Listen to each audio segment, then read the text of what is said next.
Começou a temporada de balanços do segundo trimestre de 2025. Já vamos começar por uma gigante do setor de telecomunicações, a Vivo, que teve uma alta expressiva de 36% em 2025.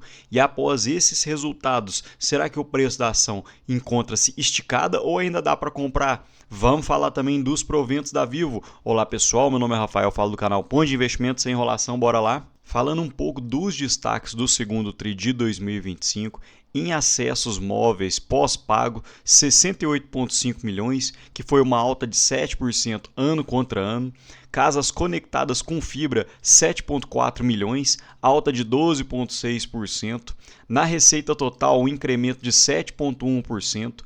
O EBITDA de 8,8% a mais ano contra ano, com uma incrível margem de 40,5%, um fluxo de caixa operacional do primeiro semestre de 2025 de 7,3 bilhões, que foi 12,5% a mais ano contra ano, um lucro líquido de 2,4 bilhões no primeiro semestre de 2025, uma alta de 13,5% ano contra ano, um fluxo de caixa livre de 5,1 bilhões, que seria uma margem de 17,6%, e 5,2 bilhões já pagos aos acionistas até julho de 2025, relacionando os ganhos de 2024. Falando um pouco das receitas, a própria Vivo destaca que a dinâmica da receita, à medida que o mix evolui para segmentos de maior valor agregado, tende a ter uma dinâmica mais forte, principalmente olhando no quesito de receita de serviços móveis. O pós-pago é um setor que normalmente as empresas de telefonia gostam mais de ter clientes porque tem um maior valor agregado.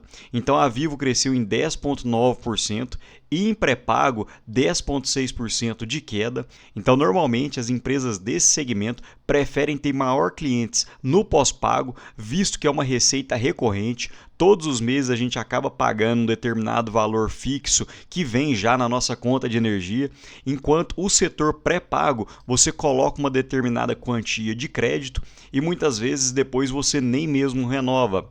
Então hoje a receita total da Vivo é de 14,6 bilhões, uma alta de 7,1% ano contra ano, em serviços móveis alta de 7,3%, em fibra ótica 10,4%, em dados TIC e serviços digitais uma alta de 20%, aparelhos e eletrônicos 0,3%, praticamente em linha, e em outros menos 9,5%. Falando um pouco do setor operacional da Vivo, a base de clientes 5G cresceu em 79,4%, saindo da faixa dos 11 milhões de clientes para 19,8 milhões. Uma penetração do 5G no market share de 13,3% para 23,9%. O churn do pós-pago, que seriam o percentual de pessoas que adentram um determinado plano e depois cancelam, saiu de 1,29 para 1,07. Então, dentro dessa medida, quanto menor, melhor. E a receita média de serviços móveis cresceu em 5,1%, saindo de R$ 29,6 por pessoa para R$ 31,1 por cliente. E os acessos móveis também ficaram praticamente em linha, um acréscimo de 1,5% ano contra ano. Agora falando do setor de fibra ótica, um acréscimo de 12,6% ano contra ano, falando sobre os acessos. As casas passadas com fibra ótica, um acréscimo de 10,2%, adições líquidas em mais 0,7%, e o churn saiu de 1,82% no segundo TRI de 2021 para 1,46%. E a Vivo está adquirindo a FiBrasil, só está dependendo da aprovação do CAD e da Anatel. E hoje a FiBrasil tem 4,6 milhões de casas passadas com fibra ótica em 151 cidades fora de São Paulo, um EBITDA em 2024 de 282 milhões com potencial de sinergia entre as duas empresas. Então essa é mais uma aquisição estratégica da Vivo para poder melhorar os seus números operacionais. E hoje 75,7% da receita total vem com receita B2C, ou seja, de empresa diretamente para consumidor. E olhando o segundo TRI de 2024 versus o segundo TRI de 2025, uma alta de 5,7%.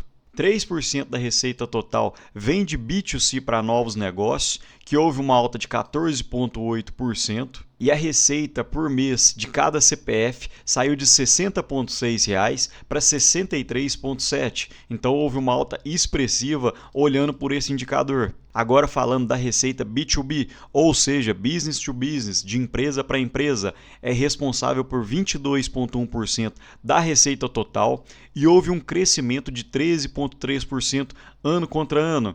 E falando de B2B na forma digital, um acréscimo de 31,3% ano contra ano, realmente uma alta expressiva nesse setor, porém é responsável apenas por 8,2% da receita total. E é impressionante a fatia de mercado que a Vivo tem falando sobre empresas. Hoje, em fibra ótica, cerca de 28% de fatia de mercado e 51,4% em pós-pago. Falando um pouco sobre os custos da Vivo, a Vivo divide o gráfico em custos dos serviços e produtos vendidos, que tiveram um acréscimo de 8,3% ano contra ano, principalmente impulsionados pelo crescimento das vendas de soluções digitais, e o custo do produto vendido houve uma arrefação devido à desaceleração nas vendas de aparelhos eletrônicos, e custos da própria operação, no quesito de pessoal, cresceu em 8,8%, impactado por reajustes anuais na remuneração, além de aumento no quadro de funcionário nas áreas de digital, TI e novos negócios, um acréscimo de 3,5% em comerciais e infraestruturas e em outras receitas um decréscimo de 9,5%. E um destaque muito interessante que a Vivo coloca foi que no segundo TRI de 2025 houve 5 milhões em venda de ativos de cobre e imóveis, comparado a 31 milhões no segundo TRI de 2024. E eles ainda destacam que tem 4,5 bilhões de venda de ativos para os próximos anos, para 2026 e 2027, e esse é um fator importante porque pode acabar destravando o valor dentro da ação e isso pode virar dividendo no bolso do acionista. Sobre investimentos, praticamente em linha ano contra ano, um aumento de 2,2%. E falando sobre o percentual da receita em investimentos, houve um decréscimo, saindo de 15,5% para 14,8% no primeiro semestre de 2025. Impressionante o fluxo de caixa operacional da Vivo, um EBITDA de 11,6 bilhões, excluindo o CAPEX, um fluxo de caixa operacional de 7,3 bilhões e 4,6 bilhões, excluindo os arrendamentos, uma alta de 15,5% ano contra ano. E a margem de fluxo de caixa operacional saiu do segundo trimestre de 2022 de 20,8% para 25,2% no segundo TRI de 2025. Então a Vivo tem feito um bom trabalho nesse quesito. E, consequentemente, isso se refletiu num maior lucro líquido, saindo de 2,1 bilhões em 2024 para 2,4 bilhões em 2025, uma alta de 13,5%, uma queda de 6,7% no fluxo de caixa livre, hoje uma dívida muito controlada de 0,4 vezes o EBITDA, um yield de fluxo de caixa livre de 7,8% e relacionando o fluxo de caixa livre dividido pela receita 17,6%. Falando sobre a remuneração aos acionistas em 2025, já foram pagos proventos na ordem de 5,2 bilhões entre recompras de ações, redução de capital e JCP deliberado, porém com os lucros de 2024, e com o JCP deliberado em 2025 deve acrescentar em 1,6 bilhões até dia 30 de abril de 2026. E a Vivo ainda destaca que após o grupamento e desdobramento, o volume médio diário negociado aumentou em 77% em comparação entre o dia 1º de janeiro e a data da operação. E outro ponto positivo aos acionistas foi que o Conselho da Administração da companhia aprovou o cancelamento de 34,7 milhões de ações em tesouraria, que equivalem a 1,1% do capital social. Então isso significa que o investidor vai ter uma fatia maior dentro da empresa, visto que essas ações canceladas não recebem dividendos. E eles ainda reafirmam o compromisso de distribuir 100% do lucro líquido aos acionistas, tanto para 2025 quanto para 2026. E falando um pouco sobre proventos, A Vivo não tem data com totalmente definida, porém normalmente os maiores proventos vêm em abril, julho e para dezembro. E para 2025 já se passaram diversas datas com, porém o pagamento deve ser realizado a maior parte em 2026 e alguns pagamentos para 2025. E quem me acompanha aqui no canal sabe que eu já fiz diversos vídeos. Esse é um setor que me atrai, que faz parte da filosofia de investimento do Luiz Barsi, de telecomunicações, porém atualmente eu acredito que se esticou muito, principalmente as cotações em 2025. Hoje a Vivo tem um preço sobre lucro de 17,27.